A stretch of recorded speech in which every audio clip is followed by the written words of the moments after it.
Hello everyone. Class 9th के mathematics में part 2 में हम सीख रहे थे बेसिक कंसेप्ट इन ज्योमेट्री। हमने लास्ट क्लास में सीखा था कि लाइन सेगमेंट क्या होती है, जैसे हमारी और उसका जो यूनियन सेट्स जो होता है, हमारे जो पॉइंट्स जो मिला के हम जो यूनियन सेट बनाते हैं तो वो कैसे होता है। तो हमारा ये है सेगमेंट ए बी, ये हमारी है रे, यहाँ पे हम देते हैं नाम उसको ओ ए, इसको लिखते हैं सेग ए बी और इसे लिखते हैं रे ओ ए। और ये जो है हमारी लाइन एरो से डिनोट करते हैं लाइन एल। कॉन्ग्रुएंट सेगमेंट मतलब वो होता है कि अगर हमारी एक सेगमेंट है और उससे सिमिलर डिस्टेंस की अगर दूसरी सेगमेंट है, अगर यहाँ पे ये है 5 यूनिट्स की डिस्टेंस की सेगमेंट और अगर मैं दूसरी सी डी अगर एग्जैक्ट 5 यूनिट्स के डिस्टेंस के सेगमेंट बनाऊँ तो वो हो जाएगा हमारी सेगमेंट ए बी कॉन्ग्रुएंट। इस तरह से सिंबल देंगे और कॉन्ग्रुएंट सेगमेंट सी डी। हमने नेक्स्ट सीखा था कि मिड पॉइंट ऑफ सेगमेंट क्या होता है। तो वो होता है कि अगर हमारी एक सेगमेंट है पूरी ए बी और अगर मैं उसके एग्जैक्ट मिडल में अगर मैं कोई और एक पॉइंट दे दूँ सी, जिसकी वजह से हमारी ये पूरी सेगमेंट दो पार्ट्स में डिवाइड हो जाती है इक्वल डिस्टेंस के, तो हमारा ये जो सेगमेंट सी हो जाएगा वो हो जाएगा मिड पॉइंट सी। हमने किया था कंपैरिजन ऑफ सेगमेंट मतलब अगर हमारे पास दो सेगमेंट्स है ए बी और अगर सी डी, ऐसे दो सेगमेंट्स हैं तो मैं इन दोनों सेगमेंट्स को कंपेयर कर सकती हूँ। जैसे कि या तो ये सेगमेंट ए बी बड़ी होगी या तो सेगमेंट छोटी होगी या तो वो इक्वल होगी। तो इस तरह से हम उसको कंपेयर कर सकते हैं। हमने नेक्स्ट सीखा था परपेंडिकुलरिटी ऑफ सेगमेंट्स और रेज। परपेंडिकुलरिटी मतलब जैसे कि हमारे पास एक लाइन है, अगर मैं उससे एग्जैक्ट 90 डिग्री के एंगल पे इंटरसेक्ट करने वाली अगर लाइन ड्रॉ करूँ या फिर सेगमेंट ड्रॉ करूँ जैसे ए बी, तो वो हो जाएगी परपेंडिकुलर। तो हम लिख सकते हैं जैसे कि लाइन एल को परपेंडिकुलर है सेगमेंट ए बी, या तो वो रे भी हो सकता है, जैसे कि यहाँ पे मैंने लाइन ड्रॉ की एल और यहाँ से मैंने एक रे ड्रॉ किया तो वो हो जाएगा रे। ओ डी मतलब ओ डी, तो हम लिख सकते हैं जैसे लाइन एल को परपेंडिकुलर है रे ओ डी। हमने नेक्स्ट सीखा था जैसे distance of point from a line. हम एक लाइन ड्रॉ करें और कोई भी उसके ऊपर नीचे कहीं पे भी अगर एक पॉइंट है तो उस पॉइंट से अगर हम एक परपेंडिकुलर लाइन ड्रॉ करें उस दूसरे लाइन तक के, तो हम फाइंड कर सकते हैं इन पॉइंट से और इस लाइंस के बीच में जो डिस्टेंस है वो ये हो जाएगा उसके बीच का डिस्टेंस। हम उस पॉइंट से टेढ़े या फिर इस साइड में ऐसे कभी भी डिस्टेंस फाइंड नहीं करेंगे, हम हमेशा एक परपेंडिकुलर लाइन ड्रॉ करेंगे जिससे हमें डिस्टेंस फाइंड करना पड़ेगा। तो हमारा लास्ट में एक पॉइंट छूट गया था जैसे कि प्रॉपर्टीज़ ऑफ कॉन्ग्रुएंट सेगमेंट्स। तो हम अभी इस वीडियो में वो कवर करेंगे कि हमारा प्रॉपर्टीज़ ऑफ कॉन्ग्रुएंट सेगमेंट्स क्या होता है। तो अभी हम देखते हैं कि प्रॉपर्टीज़ ऑफ कॉन्ग्रुएंट सेगमेंट्स हमारा क्या होता है। जैसे कि ये हमारी एक सेगमेंट हो गई ए बी और दूसरी हमारी सेगमेंट है सी डी और तीसरी हमारी सेगमेंट है ई एफ। तो हमने ये 3 सेगमेंट्स बनाए। फर्स्ट जैसे कि अगर पहली प्रॉपर्टी है रिफ्लेक्सिविटी।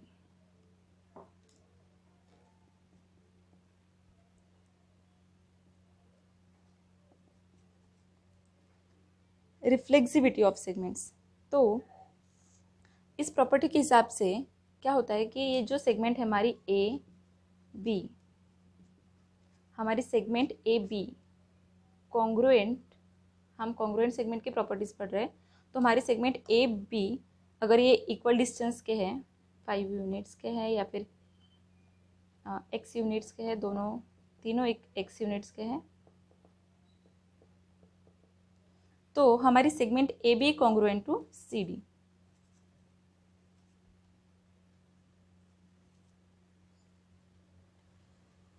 सॉरी,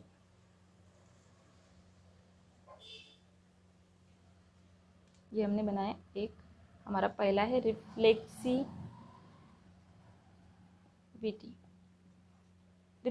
हमारी प्रॉपर्टी है।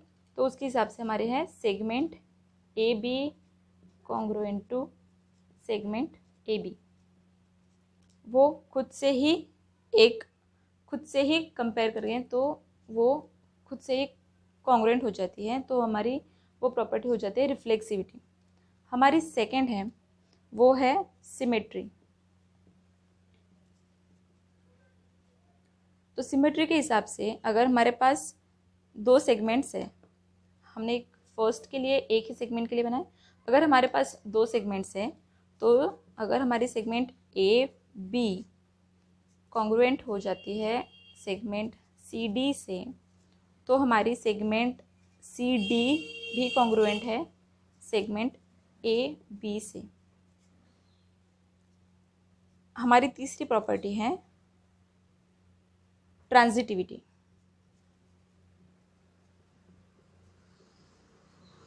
तो हमारी ट्रांजिटिविटी प्रॉपर्टी के हिसाब से अगर मेरी सेगमेंट ए बी कॉन्ग्रुएंट हो जाती है हमारी सेगमेंट ई एफ से और हमारी सेगमेंट सी डी भी कॉन्ग्रुएंट है सेगमेंट सी डी से, तो मेरी सेगमेंट अपने आप ए बी कॉन्ग्रुएंट टू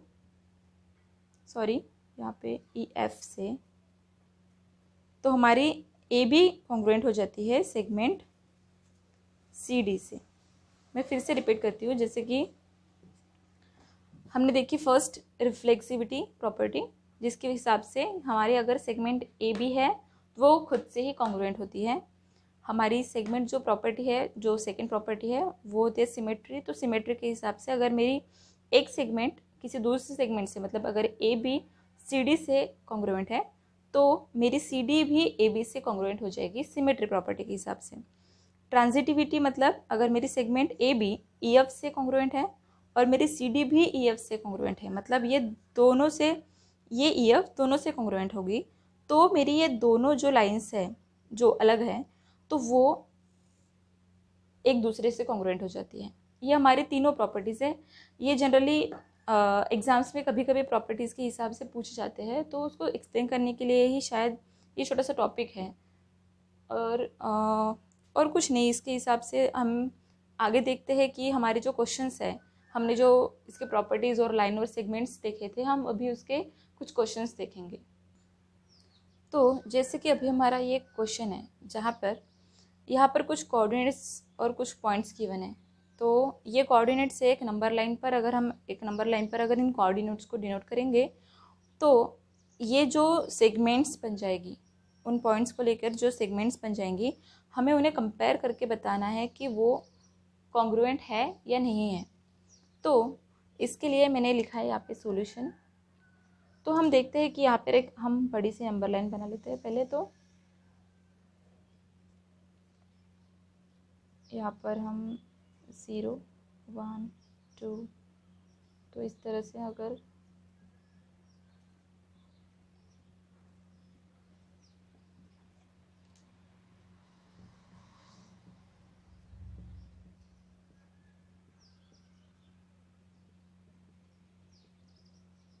तो ये हमारी हो गई नंबर लाइन। मैं इन पॉइंट्स को डिनोट करती हूँ, जैसे -3 है तो ये पॉइंट हो जाएगा A, B है जो हो जाएगा 5, C है 2। इन कोऑर्डिनेट्स पर इन पॉइंट्स को हमें डिनोट करना है। जो D हो जाएगा -7 और 9 हो जाएगा E। तो यहाँ पे क्वेश्चन में गिवन है, जैसे कि मुझे कंपेयर करना है कि segment D E A B से कॉन्ग्रुएंट है या नहीं है, ये मुझे फाइंड करना है, क्वेश्चन मार्क। ओके, तो हम देखते हैं कि हमारी डी ई सेगमेंट कितनी लंबी है, डी और ई सेगमेंट। तो इन दोनों के बीच में डिस्टेंस है, ये 9 का डिस्टेंस है और इधर 7 का डिस्टेंस है। तो 9 + 7 16। तो इन दोनों के बीच में 16 का डिस्टेंस है डी ई के बीच में। और जो हमारी ए बी है तो इधर है 5 का डिस्टेंस और इधर है 3 का डिस्टेंस, तो हमारी हो जाता है 8 का डिस्टेंस। तो ए बी के बीच में है 8 का डिस्टेंस और सेगमेंट डी ई के बीच में है 16 का डिस्टेंस। कॉन्ग्रुएंट होने के लिए हमें दोनों के बीच में डिस्टेंस इक्वल होना चाहिए, तो इसके हिसाब से हमारी ये सेगमेंट कॉन्ग्रुएंट नहीं है, इज़ नॉट कॉन्ग्रुएंट सेगमेंट्स। हमारा नेक्स्ट सेगमेंट है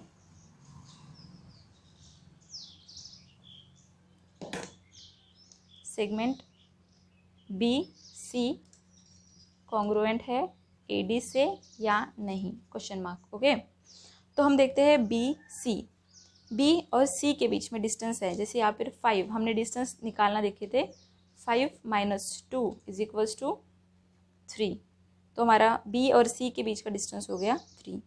अगर हमारी सेगमेंट ए और डी के बीच में कितना डिस्टेंस है, तो हमारी ये 7 - 3, मतलब ये डिस्टेंस हमेशा हम पॉजिटिव लेते हैं, -3 - -7, मतलब -3 + 7 = 4, तो ये हो गई 4। तो इन दोनों के बीच में है, यहाँ पर है बी सी का डिस्टेंस है 3 और यहाँ पर है ए डी का डिस्टेंस 4, तो ये दोनों इक्वल नहीं है, तो इसके हिसाब से हमारी जो बी सी सेगमेंट है वो ए डी से कॉन्ग्रुएंट नहीं है, तो सो नॉट कॉन्ग्रुएंट। हमारे नेक्स्ट क्वेश्चन है, जैसे सेगमेंट बी ई कॉन्ग्रुएंट है सेगमेंट ए डी से या नहीं।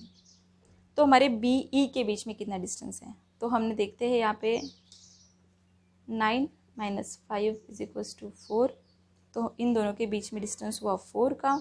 और हमारा ए डी मतलब -3 of -7 = -3 + 7 = 4, तो इसके बीच में डिस्टेंस हुआ 4। सो हम देखते हैं कि हमारा बी ई का डिस्टेंस है 4, ए डी का डिस्टेंस है 4, जो कि है इक्वल। सो हमारी ये दोनों सेगमेंट्स कॉन्ग्रुएंट हो जाती है, इज कॉन्ग्रुएंट सेगमेंट्स।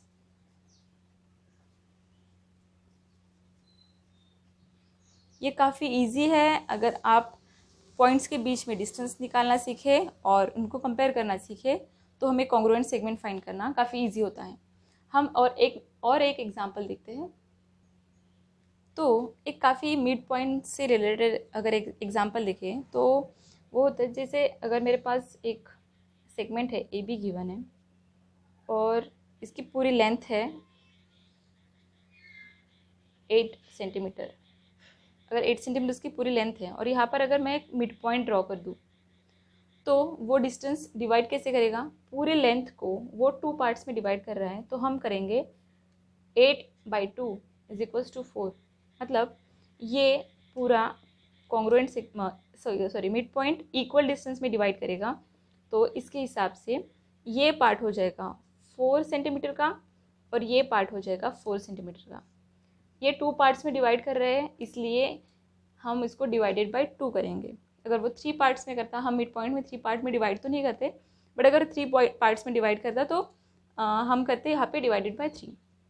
तो हम मिड पॉइंट को देखते हैं कि जो भी सेंटीमीटर अगर फुल लेंथ गिवन है तो हम उसको डिवाइडेड बाय 2 करेंगे।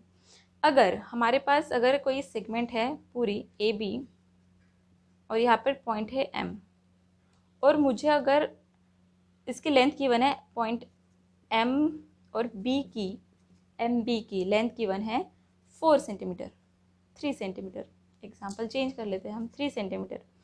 अगर ये 3 सेंटीमीटर है तो मुझे करना पड़ेगा फुल लेंथ निकालने के लिए, ये पूरी लेंथ निकालने के लिए मुझे इस 3 को मल्टीप्लाई करना पड़ेगा 2 से, मतलब 6 सेंटीमीटर। तो मुझे ये पूरी की पूरी ए बी की लेंथ मिल जाएगी 6 सेंटीमीटर। काफ़ी इजी एग्जाम्पल्स है और हम काफ़ी इजीली सॉल्व भी कर सकते हैं। ज्योमेट्री इज़ काफ़ी इजी सब्जेक्ट होता है, स्पेशली 9th क्लास के हिसाब से।